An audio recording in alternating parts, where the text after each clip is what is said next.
Tidak ada dua manusia yang benar-benar sama. Bukan wajahnya, bukan pikirannya, bukan caranya melihat dunia. Bahkan dua orang yang tumbuh di rumah yang sama bisa membawa dunia batin yang sepenuhnya berbeda. Perbedaan bukan anomali.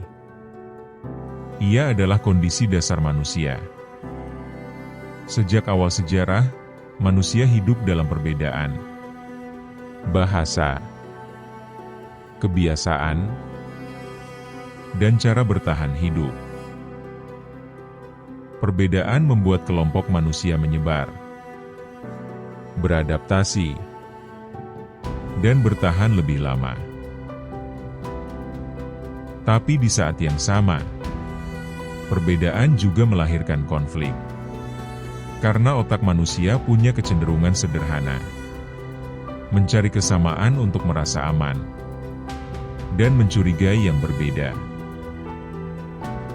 Itu sebabnya, sejak dulu, yang berbeda sering dipaksa menyesuaikan diri. Cara berpikir tertentu dianggap aneh. Pilihan hidup tertentu dianggap salah. Nilai tertentu dianggap tidak normal. Bukan karena berbahaya, tapi karena tidak familiar.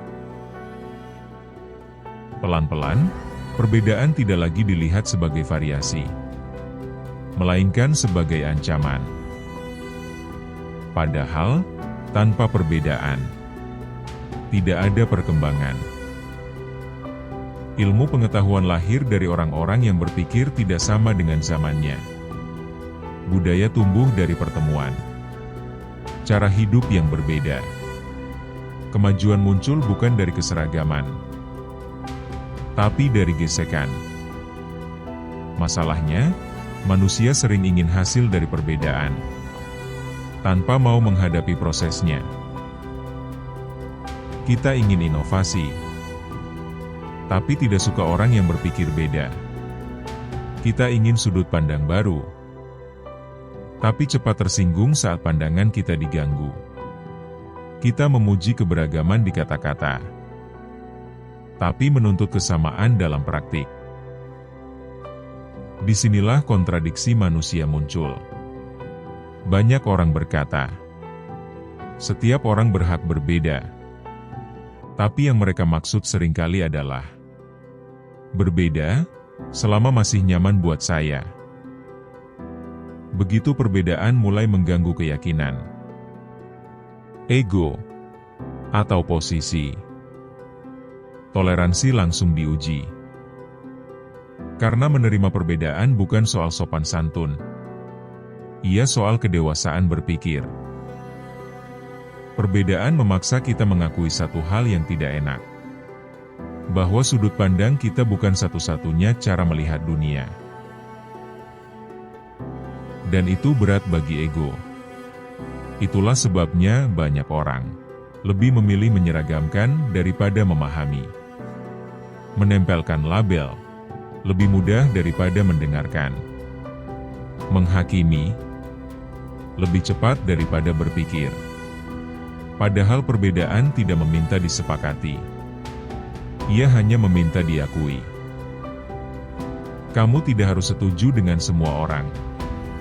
Tapi kamu perlu sadar bahwa hidup tidak diciptakan untuk satu cetakan. Setiap manusia membawa latar, pengalaman, dan luka yang berbeda. Apa yang mudah bagi satu orang bisa menjadi perjuangan besar bagi yang lain. Apa yang terasa sepele bagi kamu bisa menjadi prinsip hidup bagi orang lain. Dan di titik ini, perbedaan berubah fungsi. Bukan lagi soal siapa benar atau salah, tapi soal seberapa luas cara kita memahami manusia.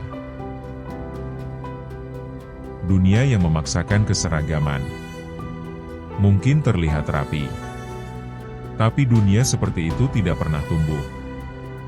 Yang tumbuh adalah dunia yang cukup dewasa untuk menampung perbedaan, tanpa harus menghancurkannya.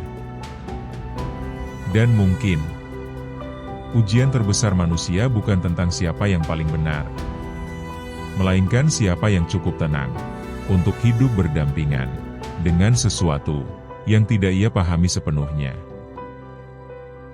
Karena pada akhirnya, perbedaan bukan masalah yang harus dihilangkan.